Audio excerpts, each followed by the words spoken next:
Hey, Chris, first off, congrats on a great season, individual season. I mean, I know the wins and losses weren't what you wanted, but it had to feel pretty good to show the improvement that you did over the course of the year. Yeah, it definitely felt good. I think, I finally got an opportunity. I mean, consistent and like they said, that this team did a really good job in making sure I stay ready and get better in my game. And when the opportunity showed up, I had a chance to use it. But guys like Fred, Pascal, Kyle, they stayed on me. Even to the success to get better. So I have a lot of credit to this team for everything I've been doing for this season. Coach Nurse talked about almost feeling bad about forcing you into that five spot, and then how much better he felt when he finally got you into playing at the four where he thinks you belong.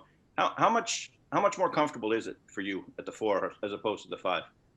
I mean, it's definitely helping a lot. When rebounding and kind of help being inside and helping. I feel like that helps a lot. Playing with somebody that's bigger, I don't have to fight all those guys all the time and all that. It definitely helps, and I'm finding a groove into guarding different position and knowing when I have to help and when I have to stay closing out to the corner. So it's an adjustment, but I really enjoyed the process of it, and I just want to get better from now. I think next year I have more chance to play in the four probably. So it's definitely going to be an adjustment, but I'm really proud of how it went this year. Appreciate it, Chris. Good luck this summer in Victoria too. All right. Thank you. Thanks, man. Next question goes to Josh Lewinberg from TSN.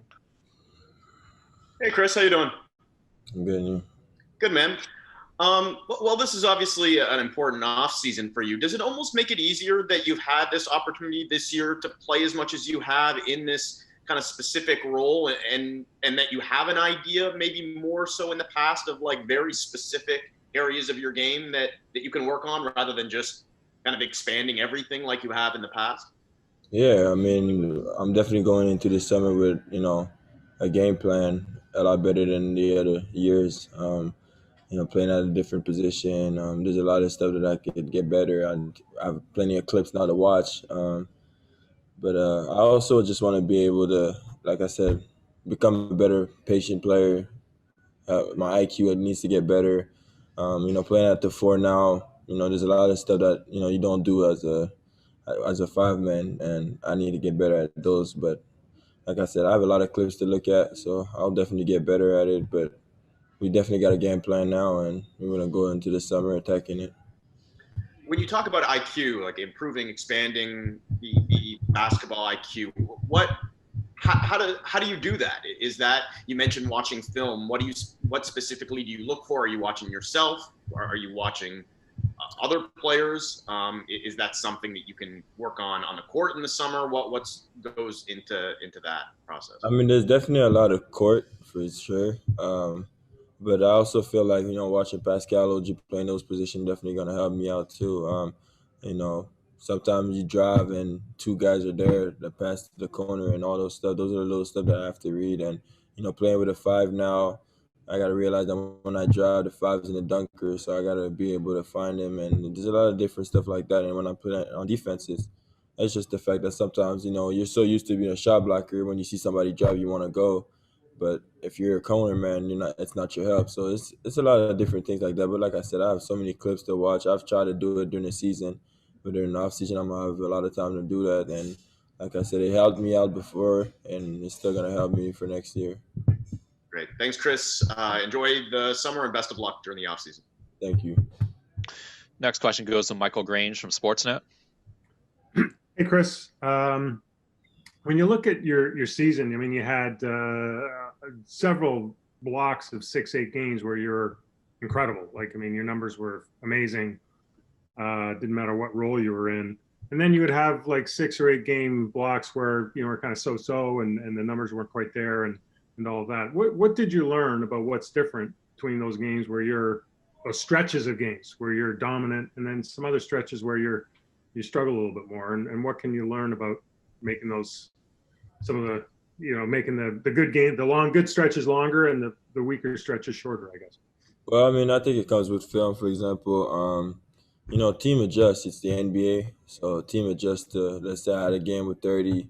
Next game, they're probably not gonna let me get the ball as easier. They're probably not gonna let me as open. They're probably gonna switch everything, and that's when like the summer is gonna help me out a lot because at the end of the day, I have to get stronger again, and I still got to be a mismatch. For example, if they want to switch, then I'm still 6'10". I still could find a way to go in the post and find a way to score against them. And those are all the little things that I want to figure it out because at the end of the day, I don't want to have no limitation in my game. And playing against the bigs, it's easy because I'm a little bit faster. But now that they're probably gonna start switching and stuff like that, I got to be able to be a menace no matter what. And like I said, I've watched a lot of clips and seen when they switching, and sometimes I'm like, it's kind of stay stagnant.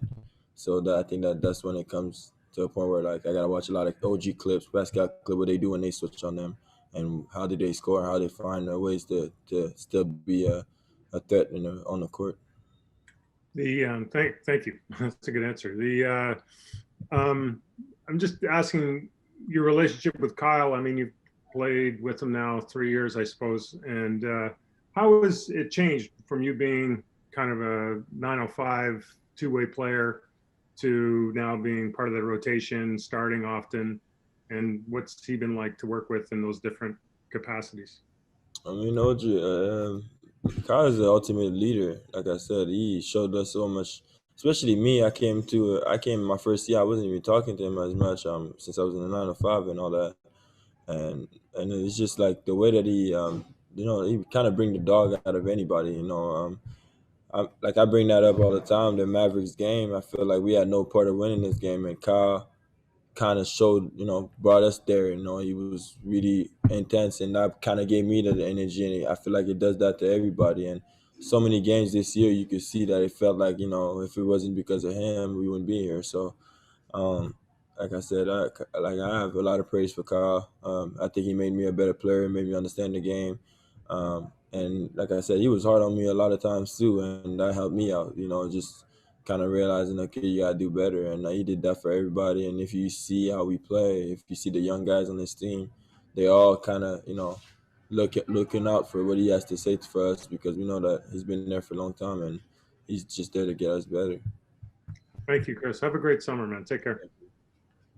Going next to Stephen Lung from Sportsnet. Hey, Chris. Good to talk to you. How you doing?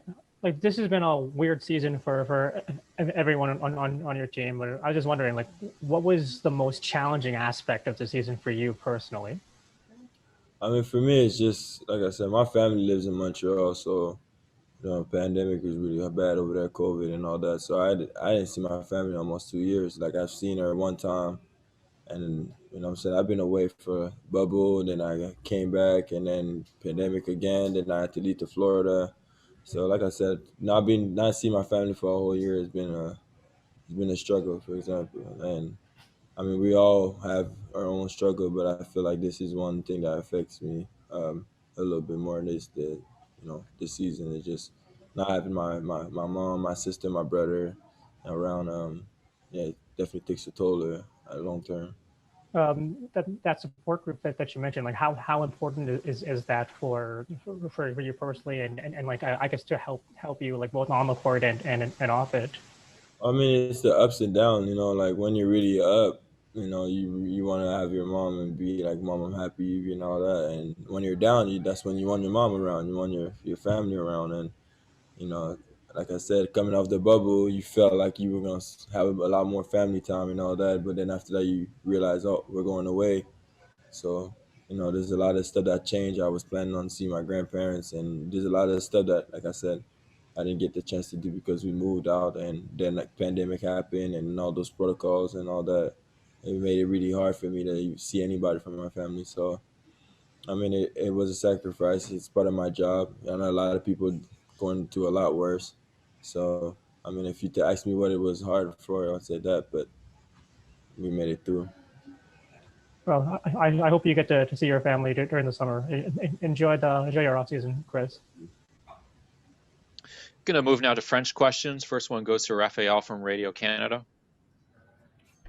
Bonjour Chris, ça fait du bien de te revoir. Je voulais d'abord te demander par rapport à ton genou. On n'a pas eu l'occasion d'en discuter, mais au moment où ça s'est passé ou dans les jours qui ont suivi d'ici au résultat de l'IRM, est-ce que tu as craint une blessure aussi importante qu'à Oregon? Parce que si je ne me trompe pas, c'était le même genou. Oui, mais c'est ça, au début, je me suis dit, ah non, pas encore. C'était ça. J'avais l'impression que c'était la même place.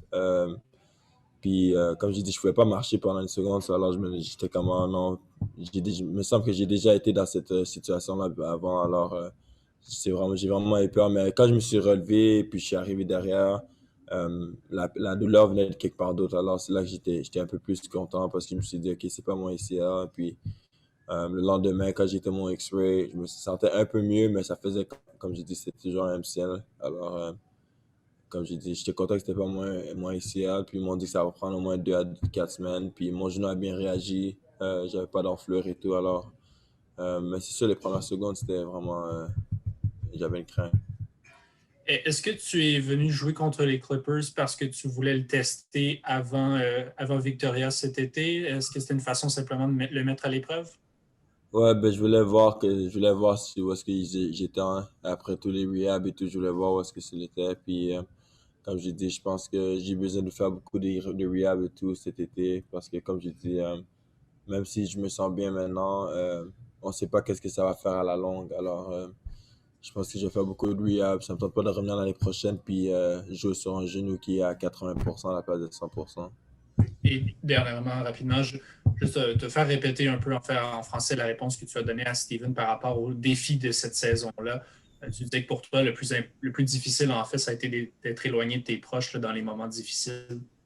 Ouais, ben juste le fait que avec COVID et toutes les restrictions qu'il y avait à Montréal et tout, j'ai pas pu voir ma famille pendant. Ben ça, je l'ai vu, ça fait au moins 2 ans, comme j'ai dit, je l'ai vu une fois.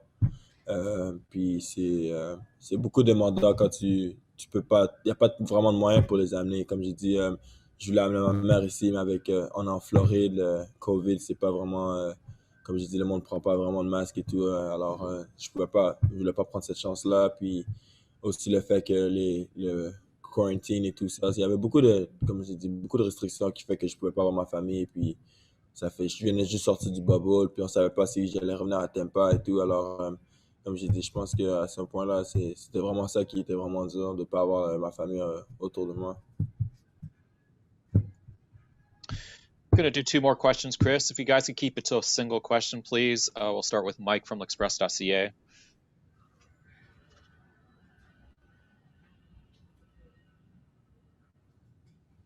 Mike, are you there? All right, we're going to go to Cedric. Allô, salut Chris, ça va bien? Et toi? Ouais, salut Chris, écoute, c'est vraiment, ça a été une saison très, très, très difficile, aussi bien de notre côté que pour vous, j'imagine, particulièrement le mois de mars. J'imagine que c'est pas quelque chose que tu as déjà vécu dans ta carrière. Donc, qu'est-ce que tu retires quand même de positif pour toute l'équipe Je pense qu'il y a eu pour beaucoup tout le long de de. la saison quand même si ça a été négatif? Ouais, je pense qu'il y a eu beaucoup de. Comment tu appelles ça? Des eye-openers, là. C'est des hidden gems, comme on se dit. Il y a beaucoup de gens qu'on a vus bon, ils ont du talent, puis on a beaucoup d'opportunités, même si avec tous les blessures et tout, je pense que euh, le front office et tout, ils ont eu la chance de voir comme un gars comme Malachi, Jalen dernièrement, Utah, il a pu signer et tout. Je pense que ça les a donné une bonne opportunité de voir leurs jeunes.